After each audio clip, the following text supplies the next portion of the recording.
Hi everyone, welcome back to our channel. First of all అందరూ ఎలా ఉన్నారండి? SSC GD constable నోటిఫికేషన్కి సంబంధించి ప్రెజెంట్ ఎగ్జామ్ రాసిన వాళ్ళందరూ వెయిట్ చేస్తుంది ఏంటంటే రిజల్ట్ కోసం. ఒక మాటలో చెప్పాలంటే పీఈటీ అండ్ పిహెచ్టీకి సంబంధించి ఎంతమంది షార్ట్ లిస్ట్ అయ్యారు అన్న రిజల్ట్ కోసం చాలామంది అయితే వెయిట్ చేస్తున్నారు. ఈరోజు వచ్చేసి శుక్రవారం 26వ తారీఖు. రేపు ఎల్లుండి ఎటువంటి అప్డేట్స్ రావు, శనివారం ఆదివారం. అలాగే ఇక మిగిలిపోయిందల్లా ఈ మంత్లో సోమవారం మంగళవారం. అర్థమైందా? ఆ తర్వాత ఇంకా మే మంత్. ఓకే, ఇప్పుడు ఒకసారి చూసుకున్నట్టయితే రిజల్ట్ అనేది మంత్ ఎండ్ సోమవారం లేదా మంగళవారం రిజల్ట్ రావడానికి అయితే ఛాన్సెస్ అయితే ఉన్నాయి. ఓకే, ఇది కనుక మిస్ అయిందంటే మే 10వ తారీఖు లోపు రావడానికి అయితే అవకాశం ఉంది. అర్థమైందా? అంటే ఇది కనుక మిస్ అయిందంటే రేపు సోమవారం లేదా మంగళవారం, ఇక మే మంత్ 10వ తారీఖు లోపు.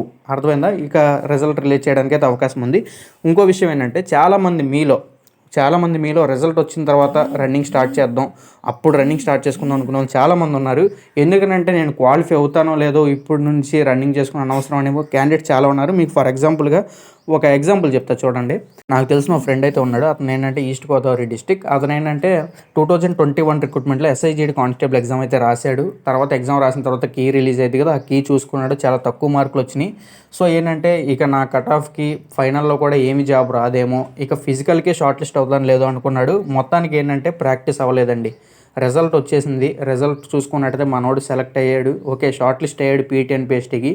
ఏంటంటే మనోడు పీటీ అండ్ పిహెచ్టీకి వెళ్ళాడు కానీ రన్నింగ్ వేయలే. ఎందుకనంటే ల్యాక్ ఆఫ్ ప్రాక్టీస్. మరి ప్రాక్టీస్ అయితే లేదు కదా, మనోడు ఏం చేయలేదు కదా రన్నింగ్. సో వేయలేకపోయాడు. ఇక నెక్స్ట్ ఒక విషయం ఏంటంటే ఆ సంవత్సరం మట్టుకి కట్ ఆఫ్స్ కొంచెం డౌన్ అయినాయి. నక్సల్ డిస్టిక్ అది. చూసుకున్నట్టయితే కట్ ఆఫ్స్ అనేవి డౌన్ అయినాయి. కట్ ఆఫ్స్ డౌన్ అయ్యి ఈవెన్ చెప్పాలంటే అతను కనుక ఆ రోజు రన్నింగ్ కనుక క్వాలిఫై ఉంటే సిఐఎస్ఎఫ్లో జాబ్ వచ్చేదండి. అర్థమైంది? అతనికంటే తక్కువ మార్కులు వచ్చిన వాళ్ళు రన్నింగ్ ప్రాక్టీస్ అయ్యారు, మెడికల్కి వెళ్ళారు, ఫైనల్లో జాబ్ వచ్చింది. ఓకే, బిఎస్ఎఫ్, కొంతమంది సిఐఎస్ఎఫ్ కూడా వచ్చింది అంతకంటే తక్కువ మార్కులు వచ్చిన వాళ్ళకి. బట్ ఏంటంటే మనోడు షార్ట్ లిస్ట్ అవుతానో లేదో అనే భయంతో ప్రాక్టీస్ అవ్వలేదు. సో ఏంటంటే నిర్లక్ష్యం వల్ల జాబ్ అయితే పోగొట్టుకున్నాడు. మొత్తానికి మళ్ళీ తర్వాత రిక్రూట్మెంట్ 50,187 ఉద్యోగాలు రిలీజ్ చేశారు కదా 2022లో. దానికి సంబంధించి మొన్న ప్రాసెస్ అంతా కంప్లీట్ అయిపోయింది. ప్రజెంట్ ట్రైనింగ్లో ఉన్నారు కదా. ప్రజెంట్ అతనికి కూడా జాబ్ వచ్చింది, ఐటీబీపీలో వచ్చింది. అయితే ఐటీబీపీ ట్రైనింగ్లో ఉన్నాడు ప్రజెంట్. చూసుకున్నారు కదా. ఇక్కడ ఏంటంటే ఈ పర్సన్ నెగ్లెక్ట్ చేయడం వల్ల ఒక మంచి ఆపర్చునిటీని అయితే కోల్పోయాడు. ఒక సంవత్సరం ముందే జాబ్ వచ్చేది అతనికి, అది సిఐఎస్ఎఫ్లో వచ్చేది. సో అతని నిర్లక్ష్యం వల్ల నెక్స్ట్ రిక్రూట్మెంట్లో రాయాల్సి వచ్చింది. సో ఇలా అయితే ఉండొద్దండి. అర్థమైందా?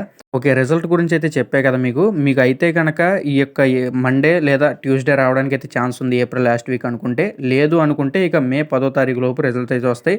ఇంకా నెక్స్ట్ స్కోర్ కార్డు గురించి ఒకసారి మాట్లాడుకున్నట్టయితే రిజల్ట్ వచ్చిన 20 డేస్, ఓకే, రిజల్ట్ వచ్చిన 15 to 20 డేస్కి స్కోర్ కార్డ్ అయితే ఓపెన్ అవుతుంది. ఆ స్కోర్ కార్డ్ ఏంటంటే మన యొక్క అర్థమెటిక్లోను, రీజనింగ్లోను, జీకే అండ్ జిఎస్లోను, ఇంగ్లీష్లోను మన పెర్ఫార్మెన్స్ ఎలా ఉంది, ఎన్నెన్ని మార్కులు వచ్చినాయి అనేది ఉంటుంది. రా స్కోర్ ఉంటుంది. రా స్కోర్కి నార్మలైజేషన్ అయితే చేస్తారు. నార్మలైజేషన్ చేసిన తర్వాత మన స్కోర్ ఎంత వచ్చింది అనేది స్కోర్ కార్డ్ అయితే రిలీజ్ చేస్తారు. అర్థమైందా? అప్పుడు మీరు చెక్ చేసుకోవచ్చు. నేను అప్పుడు కూడా ఒకసారి అప్డేట్ ఇస్తాను స్కోర్ కార్డ్ రిలీజ్ అయినప్పుడు. చాలామంది అడుగుతున్నారు, బ్రదర్ వితౌట్ నార్మలైజేషన్తో పీఈటీ అండ్ పిహెచ్టీకి వెళ్తామా, విత్ నార్మలైజేషన్తో పీఈటీ అండ్ పిహెచ్టీకి వెళ్తామా అంటున్నారు. అంటే రేపు రిజల్ట్ రిలీజ్ చేసేటప్పుడు మనకేంటంటే నార్మలైజేషన్తో కలిపే రిజల్ట్ రిలీజ్ చేస్తారా, లేదా ఓన్లీ రా స్కోర్తోనే రిజల్ట్ రిలీజ్ చేస్తారా అని అడుగుతున్నారు. నార్మలైజేషన్ చేస్తారండి. అర్థమైందా? మీకు నార్మలైజేషన్ చేసేకే ప్రతిదీ ఇక నుంచి అప్డేట్లు అయితే వస్తాయి. ఇక రా స్కోర్తో మీకు సంబంధం లేదు. మీ స్కోర్ ఎంత అంటే ఆఫ్టర్ నార్మలైజేషన్ చేసిన తర్వాత మీ స్కోర్ ఎంత అయితే వచ్చిందో అంతని చెప్పుకోవాలి. అర్థమైందా? ఇదొకటైతే గుర్తుపెట్టుకోండి. ఇక నెక్స్ట్ పీఈటీ అండ్ పిహెచ్టీ ఎప్పుడు జరిగిద్దని చూసుకున్నట్టయితే పీఈటీ అండ్ పిహెచ్టీ వచ్చేసి జూన్లో జరగడానికి అవకాశం ఉంది. మేలో అయితే ఛాన్సెస్ అయితే లేవండి. ఓకే, ఎందుకంటే ప్రెజెంట్ ఏ కాంపిటేటివ్ ఎగ్జామ్ అంటే గవర్నమెంట్కి సంబంధించి ఏ కాంపిటేటివ్ ఎగ్జామ్ కూడా మేలో అయితే కండక్ట్ చేయడానికి అవకాశం లేదు. ఓకే, ఎలక్షన్ జరుగుతుంది కాబట్టి మొత్తం 7 phases ఎలక్షన్స్ అయితే జరుగుతున్నాయి. గవర్నమెంట్ కాంపిటేటివ్ ఎగ్జామ్ జరగడానికి అవకాశం అయితే లేదండి. ఓకే, మే నెలలో అందరూ జూన్లోనే పోస్ట్ పోన్ చేసుకుంటున్నారు. ఓకే, ఎస్ఎస్సికి సంబంధించి కూడా మేలో ఏ ఎగ్జామ్స్ లేవు. ఓకే, సిహెచ్ఎస్ఎల్ కావచ్చు, ఓకే, ఇక నెక్స్ట్ ఫేజెస్ కావచ్చు, ఎస్ఎస్సి జేఈ కావచ్చు, ఏ ఎగ్జామ్స్ లేవు. అందరూ జూన్లోనే పెట్టుకుంటున్నారు. సో ఇక్కడ ఒకసారి చూసుకున్నట్టయితే పైగా ఎలక్షన్ డ్యూటీలో సిఏపిఎఫ్ వాళ్ళకి సెక్యూరిటీ డ్యూటీస్ అయితే పడతాయండి ఎలక్షన్లో. సో దీనికి సంబంధించి ఎలక్షన్లో మరి చూసిన తర్వాత మ్యాక్సిమం జూన్లోనే చూస్తారు. పైగా పీఈటీ అండ్ పిహెచ్టీ అంటే మినిమం ఒక 15 రోజులు అయితే జరిగిద్ది. ఓకే, ముందుగా చూసుకున్నట్టయితే మేల్స్కి కండక్ట్ చేస్తారు, తర్వాత ఫీమేల్ క్యాండిడేట్స్కి కండక్ట్ చేస్తారు. మొత్తానికి వచ్చేసి ఒక 15 రోజులు మినిమం. తర్వాత ఇంకా పెంచుకుందాం అనుకుంటే ఒక 20 రోజులకు కూడా షెడ్యూల్ చేసుకోవచ్చు వాళ్ళు. అది మరి ఎన్ని రోజులు కండక్ట్ చేస్తారనేది వాళ్ళ ఇష్టం. ఓకే, ఒకసారి అయితే ఇదొకటైతే గుర్తుపెట్టుకోండి. జూన్లోనే ఎక్కువ జరగడానికి అయితే ఛాన్స్ అయితే ఉన్నాయి. మీరు రన్నింగ్ బాగా ప్రాక్టీస్ అవ్వండి గైస్. ఏ మిస్టేక్స్ చేయొద్దు. రన్నింగ్ బాగా ప్రాక్టీస్ అవ్వండి. ఓకే. ఆ తర్వాత మట్టికి ప్రాసెస్ స్పీడప్ అయ్యిద్ది. ఎప్పుడైతే ఈవెంట్స్ కండక్ట్ చేస్తారో తర్వాత మెడికల్‌కి ఎక్కువ టైం ఉండదు.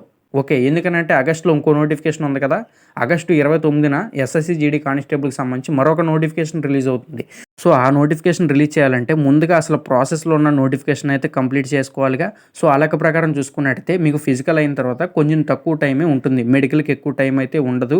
అదోటైతే ఎక్స్‌పెక్ట్ చేయొద్దు మీరు. ఓకే. చాలా తక్కువ టైమే ఉంటది. వితిన్ షార్ట్ టైమ్‌లోనే మీరు ఫిజికల్ క్వాలిఫై అయిన వాళ్ళు కుదిరితే మీరు మెడికల్‌కి కూడా వెళ్తారు. ఆ మెడికల్ అయిన తర్వాత ఫైనల్ మెరిట్ లిస్ట్ కూడా కొంచెం త్వరగానే వచ్చిద్ది. ఓకే. ఆ నోటిఫికేషన్ రిలీజ్ అవ్వడానికంటే ముందే మెరిట్ లిస్ట్ అయితే వస్తుంది. తర్వాత నోటిఫికేషన్ అనేది రిలీజ్ అవుతుంది. మళ్ళీ మీకు ఇంకో డౌట్ ఉంటుంది. బ్రదర్ ఎగ్జాక్ట్‌గా ఆగస్టు 29 తారీఖునే నోటిఫికేషన్ రిలీజ్ అవుతుందా నెక్స్ట్ నోటిఫికేషన్ అంటే, ఈ టెక్నికల్ ఇష్యూస్ లేకపోతే వెంటనే ఆ రోజే రిలీజ్ చేస్తారండి 29 తారీఖే. ఓకే. అంతేగాని మీకు నోటిఫికేషన్ రిలీజ్ చేయకుండా మట్టుకు ఏముండరు. 100% నోటిఫికేషన్ అయితే ఉంది. ఓకే. ఒక 29 తారీఖుకి కొంచెం అటు ఇటుగా ఏమన్నా అవ్వచ్చు గానీ నోటిఫికేషన్ అంటే ఒక 2 రోజులు డిలే అవ్వచ్చేమో గానీ నోటిఫికేషన్ అయితే రిలీజ్ చేస్తారు. ఫర్ ఎగ్జాంపుల్‌గా చూసుకున్నట్టయితే మీకు మొన్న ఎస్ఎస్‌సి ఫేజెస్ కావచ్చు, ఎస్ఎస్‌సి జేఈ కావచ్చు, ఎస్ఎస్‌సి సీహెచ్ఎస్ఎల్ కావచ్చు, ఆ నోటిఫికేషన్స్ అన్నీ చూసుకున్నట్టయితే వాళ్ళు ఇచ్చిన షెడ్యూల్ కంటే కొన్ని రోజుల తర్వాత రిలీజ్ చేశారు. అంతే నోటిఫికేషన్ తీయకుండా మట్టుకు ఉండలేదు కదా! సో, నోటిఫికేషన్ అయితే రిలీజ్ చేస్తారు. సో, మీరైతే నెగ్లెక్ట్ చేయొద్దు. మీరు మంచిగా రన్నింగ్ అయితే ప్రాక్టీస్ అవ్వండి. ఎవరైతే ప్రాక్టీస్ అవ్వని వాళ్ళు ఉన్నారో లేదంటే మీరు ఇందాక నేను చెప్పిన పర్సన్ లాగా సఫర్ అయితే అవుతారండి. తర్వాత మీరే బాధపడతారు. మీ మంచి కోసమే చెప్తున్నా. ఓకే. మళ్ళీ నెక్స్ట్ వీడియోలతో కలుసుకుందాం. మీకేమన్నా డౌట్స్ ఉంటే కామెంట్ చేయండి.